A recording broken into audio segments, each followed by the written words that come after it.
Hey everybody. So, welcome to a kind of special little dealio here.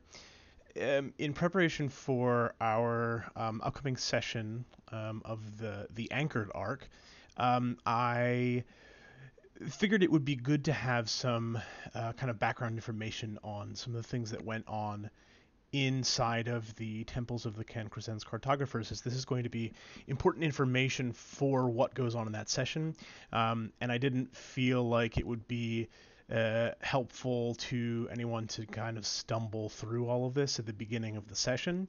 So instead, I kind of put together a little bit of a narrative recap of the things that happened there.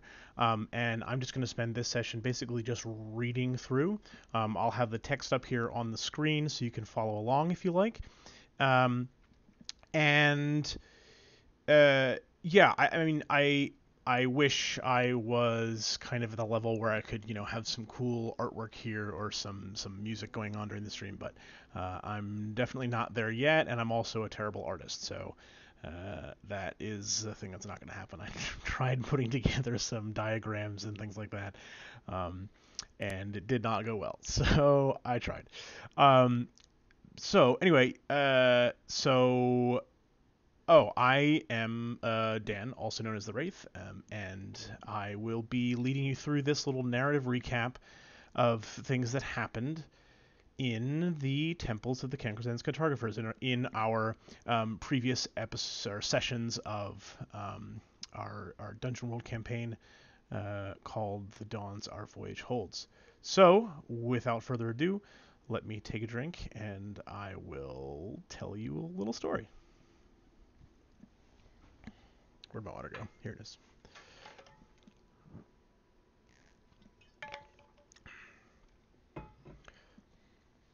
All right. So, shortly after Orn disappeared, Zahida was brought to Alardan and joined the party on their way to Newwater Nest. There, among other things, they spoke with the child avatar of Sifwesi, the name of the waters here, who sent them on down her river south sensing something, a tool, that would be the beginnings of what they needed here in Alardan. Taking a tiny mess of an old skyship, Mathos procured some funds to buy. They sailed the skies down along Sifwesi and found the temples of the Cancrizans Cartographers. Two absolutely massive towers nestled in the base of a ridgeline, with one somehow giving the impression of being upside down. After a rough landing they approached, and Brack made use of his uncomfortable and newly acquired ability to somehow speak with animals to get them the information they needed to enter the towers. There were a pair of doors, one actually upside down, each facing the other, with an inscription reading, Ven Temas, Tower and Temple of Ascension, of tested limbs and elemental wit.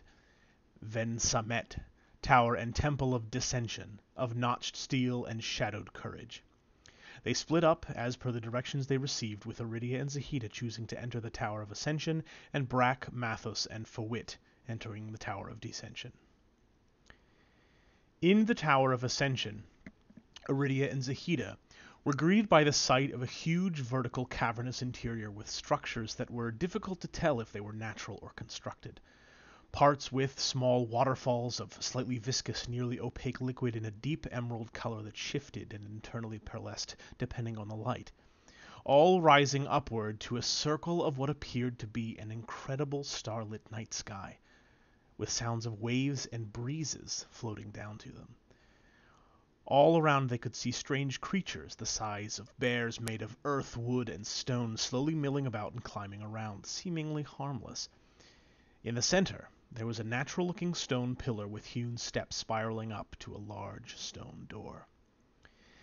They found that they needed to find 4 small stone-like totems, representative of the 4 tangible animantic elements: flesh, bone, blood, and breath. Each required the solution to a kind of puzzle in order to retrieve it. Puzzles of mind and body, one involving some kind of man seemingly made from plants and mushrooms, struggling with what he called an impending corruption in his body. Aridia's advice to him was that sometimes you must embrace the hardship and find the strength to struggle through it. With each totem they collected, they found that the meandering earthen creatures were growing rapidly in size, and the wild, unfamiliar starry night sky slowly began to brighten. Upon collecting the 4 totems, they were able to open the stone gate which ushered them into a small circular chamber covered in plants and faintly glowing mushrooms open to the sky, now warming with the colors of sunrise. At the center of the chamber was a pedestal with a strange relic, a half-sphere, an intricate combination of ancient metals, wood, and stone. After retrieving the relic, another doorway on the other side of the chamber opened that somehow looked out onto a bridge-like hallway. Meanwhile, in the Tower of Dissension, Brack, Mathos, and Fawit found a collection of magnificent buildings of a bluish stone, around and descending into a large open pit that extended beyond sight. It was bright midday there, and the sun directly overhead in a pinkish sky. Extending in every direction outside the ring of buildings was a plain, deep, greenish-blue grassy fields as far as was visible, and it was perfectly and impossibly silent. About halfway down into the pit was a larger, more significant building with an enormous gleaming mirror hanging near the rim, in line above it. All of the buildings were pristine and completely empty, but in any shadow they were confronted by a cold and uneasy feeling. As they traveled deeper through the city, they began to notice slight signs of decay in the buildings. Little cracks here, layers of dust, or small chunks on the windowsill there, even in places they'd already seen and tracked back through. The sun also began to move from its height in the foreign sky. The shadows grew longer, and the uneasiness deepened. Eventually they reached a small square in front of the larger building they saw from the top, and the sun had moved further towards the edge of the pit's opening above them.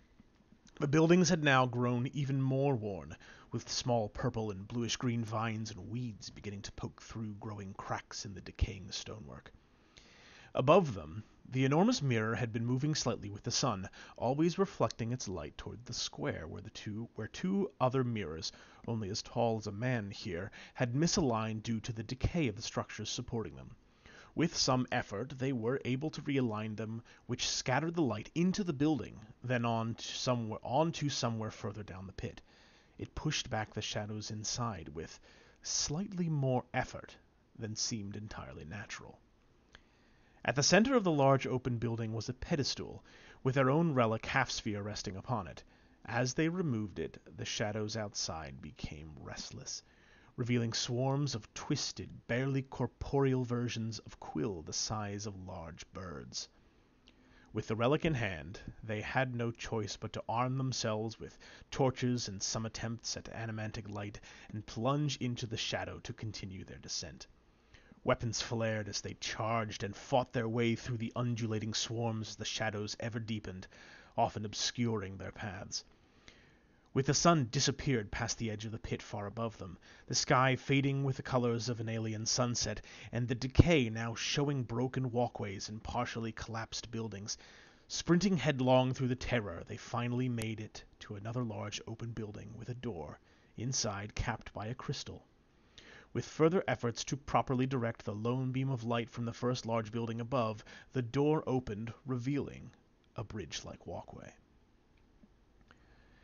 Both halves of the party now found themselves in the same place, a huge cylindrical chamber of impossibly uncut smooth stone, lightly glittering as it extended beyond sight in both directions, into a kind of sunset-colored miasma. As they entered, the 2 groups each found themselves doing so on that bridge-like walkway which spanned the center of the chamber, except they were on 2 separate walkways and were upside down relative to each other, seeming to be walking on each other's ceilings. At the center of each bridge was a slight bowl with a small pool with a fire in the middle. Strange, mossy, mushroomed logs piled in the middle of the pool were lit with a beautiful white flame, but did not burn up.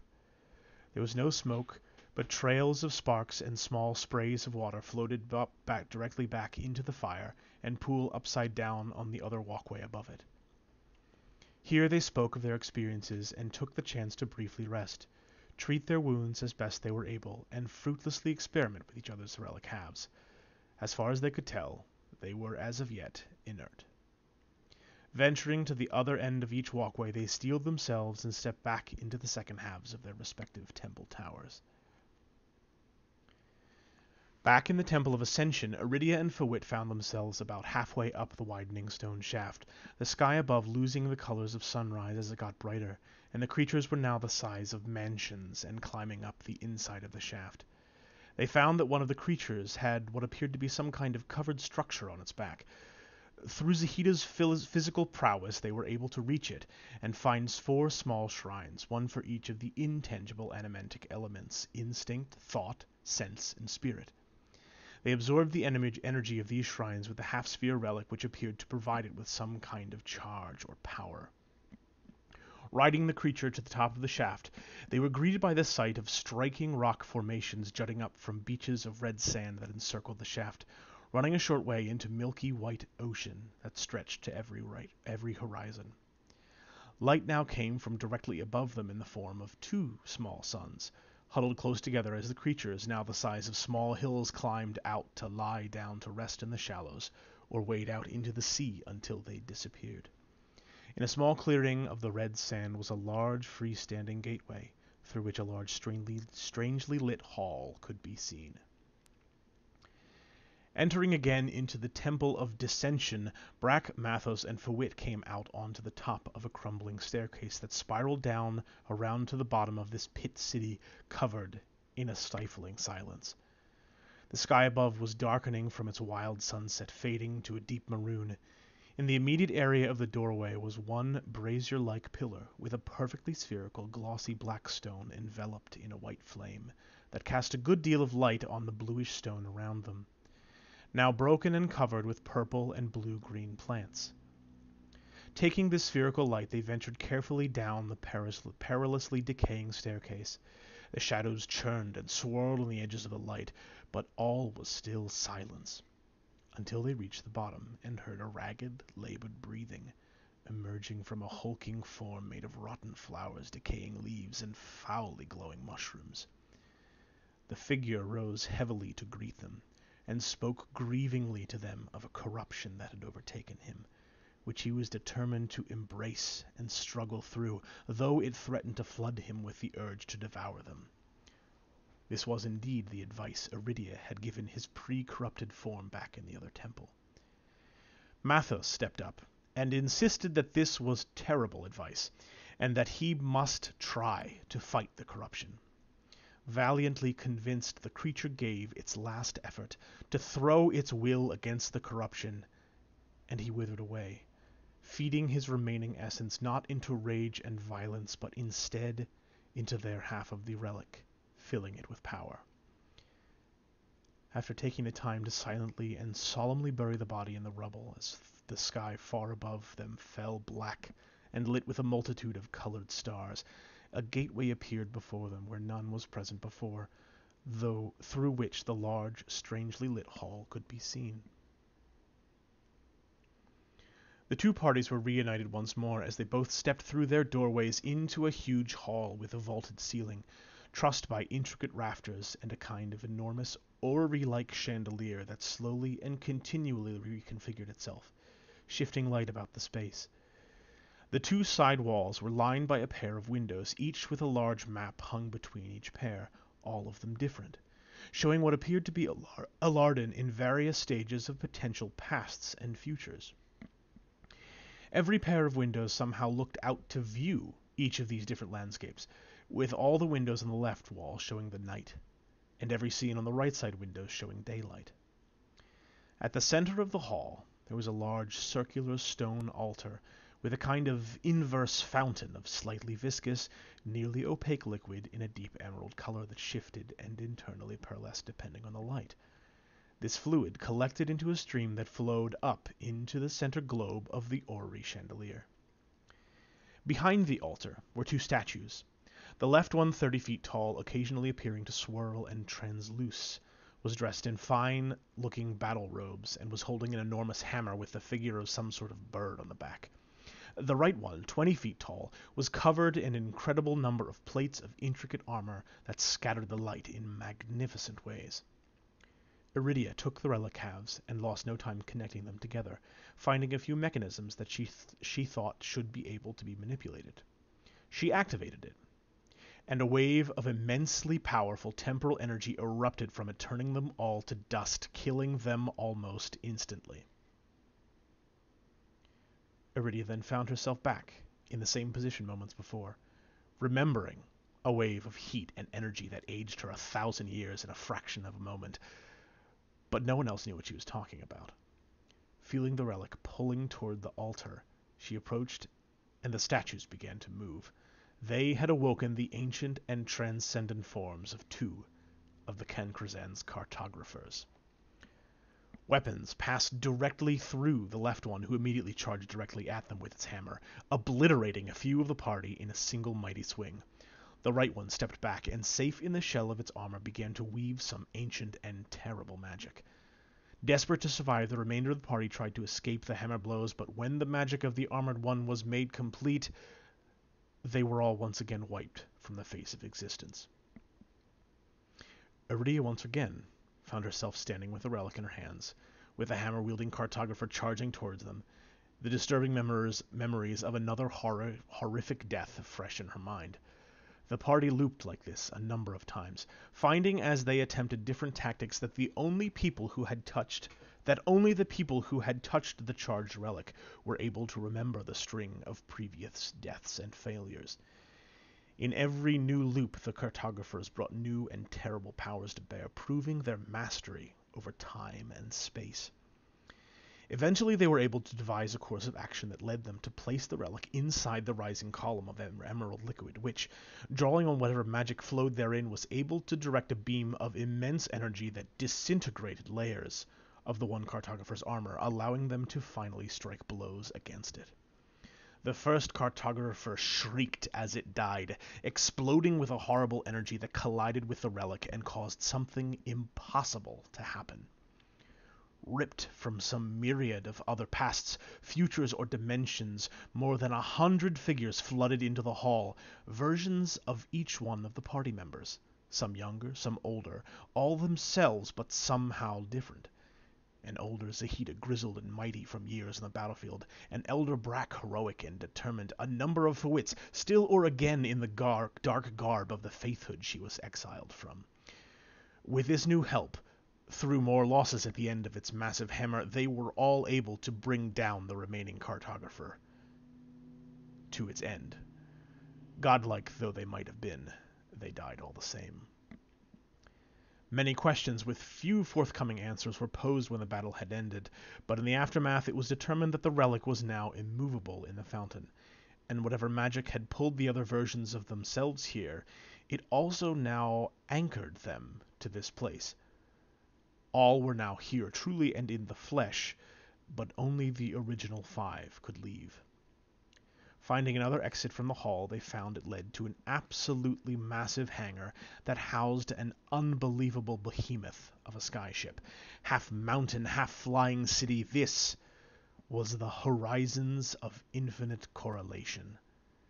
And this was surely the tool that Sifwesi had felt calling to them.